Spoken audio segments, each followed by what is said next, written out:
You're watching Matt Too Smooth Godfrey on BoxingTribune.com, the #1 cruiserweight in the world. Believe it.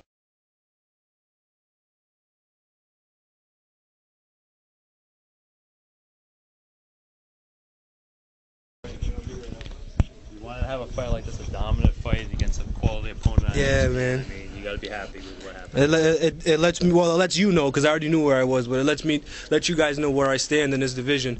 You know, like I said, in the top 5, and you know, somewhere down the line, I will be fighting for a world title with the same result. Talk about picking punches. You certainly knew the perfect time to pick those punches that you picked, of course, in that second round. Just kind of talk about how when you unleash those combos, I saw you land a left hand early. I knew he was affected by it. Absolutely. So, and after that, you seemed to know when was the perfect time to unload the one. Hey, I had him preoccupied with the left hand over and over because left-handers are not used to fighting other left-handers. And I came out as a lefty, and you know, I kept him occupied with throwing that left hand from the left-hand side. And when he started to get a little aggressive in the second round, he came to me with his right hand up, blocking the left hand. And that's when I let that hook go from the right-hand side. Are you surprised that it came so soon? No. You know, like I said, I've been working, you know, eight weeks straight, you know, doing the same thing over and over in the gym. I mean, I could have been in there by myself and I would have did the same combination without him even being in front of me. It's so repetitious from doing it over and over.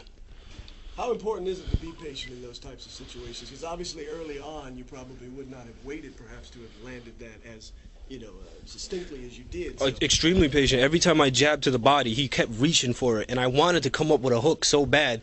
But I remember Nazim Richardson, who trained me for this fight, kept telling me that you know, everybody's fresh in the first 5 or 6 rounds. You land that shot in the first 5 or 6 rounds, they'll bounce back from it. He said, you know, just take your time, work the body, and wait till later on in the fight. But I have so much confidence in my power, I get hard-headed sometimes, and I knew that if I landed that shot, fresh or not, there was no way he would be able to take it. The conditioning heading into this fight, comment on that. I was on. You were in the shape that you wanted to be in for this type of. I was surprised that he came out the first round slow, because I was prepared to fight 12 rounds straight, 110, 20 punches around like the co-feature did. You know, I was ready to just let my hands go, but he surprised me by coming out patient. Maybe it's because I surprised him by coming out left-handed. This fight out of the way, how do you feel working with brother Nazim? Oh, excellent, man. You can see the result. You know, I was 2 weeks, you know, 2 weeks before the fight, I was, you know, 3 pounds underweight. The conditioning, the things we did were crazy. And, you know, as you know, Nazim Richardson doesn't take too many people. He doesn't take too many people under his wing. And he had a lot of confidence in me. And, you know, he knew I can do this, and that's why he took me under his wing. Last time you fought on ESPN, similar results. You like fighting on the national stage? I love it. You know, I love being in front of the big crowds. You know, nerves don't get to me under those situations, and you know, it's just me and the other guy in there. And like I said, you know, to all the media moving up to this fight, that I feel like I'm the best cruiserweight in the world, and I love being on that stage. Nazim Richardson couldn't be here. What are the first things you're going to say to him? Oh man, I want to call him now, but unfortunately he's sick. He's been sick for the last week or so, and you know, I wish him and his family well. They you know, they opened up their arms to me when I went down to Philadelphia, and they did so much for me. His son Bear and his son Rock, you know, drove me around, took me running, took me sparring and everything, and you know, it's just a great family, and I hope that he recovers. Go ahead. What's next for you right now? Well, you know, we'd have to talk to Brett, my manager, for that. Hopefully, you know, I can move up in the WBC rankings and fight a mandatory for a title belt, or maybe myself being mandatory, being as though I came out and I proved myself worthy for that spot. When they talk about Matt Godfrey, they have to mention the impeccable hand speed. Is that one of the things that you want to make sure people take away from your fights? Because it's certainly one of those things that's extremely noticeable. It was on display this evening, obviously on display the last time you were on ESPN too. Comment on that. I'll tell you what, that's a Matt Godfrey trade. Not so much the hand speed, but they got so many things they have to worry about. I can fight on both sides. You know, I can fight left-handed, I can fight right-handed, I can punch with both hands, I can go to the body, I can box, I can brawl.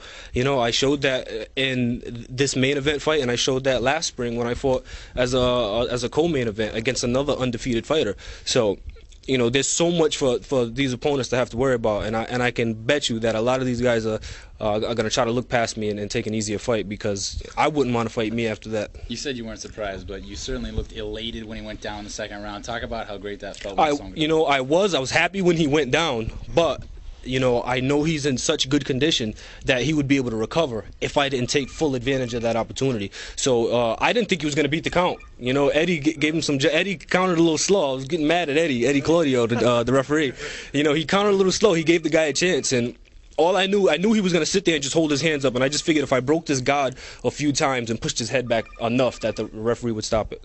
The body shots that you had landed were absolutely vicious, and I knew that when you were going to take advantage of that, it was only a matter of time. Did you feel the same way? Because once you hit him to the body the very first time, he was more than effective. Absolutely. Like I said, you know, left-handers are not used to seeing punches come from another left-hander. And because I've gotten so much work over the years with left-handers, like I was saying, Chad Dawson over the years, getting work with Chad Dawson and working with so many good left-handers, you know, fighting overseas, the Eastern Europeans, those left-handers, and the South American left-handers, I'm so accustomed to their style that I have no problem with them, but they have problems with me because they don't see him so many times. And I knew that I could land that right hook to the body, you know, like Mickey Ward lands his left to the body. So I figured if he gave me the opportunity, he would put his left hand up too high, and I'd be able to get it in under that elbow. You mentioned the WBC. What are your thoughts on Mormac?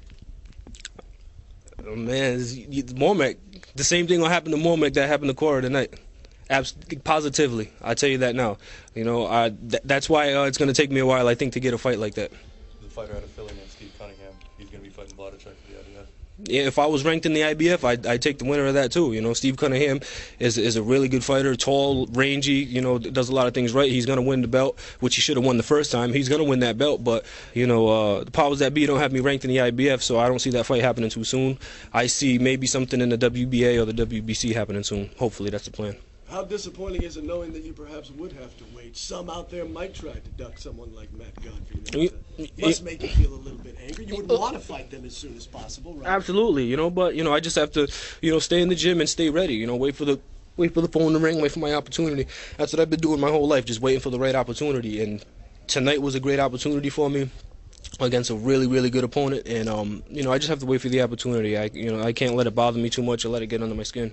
End of the first round, John Scully got in your ear and was kind of barking in your ear, and I saw you nodding your head. Yeah, I got it. What did you guys take from the first round? You know, he just kept telling me that, you know, he said that, you know, the kid's loading up with the left hand. You know, that's why he's throwing everything slow. He wants you to see slow so he can come on too fast. So he said, you know, don't just throw one. You got to double it and triple it, and make sure you push it hard so he can't counter it.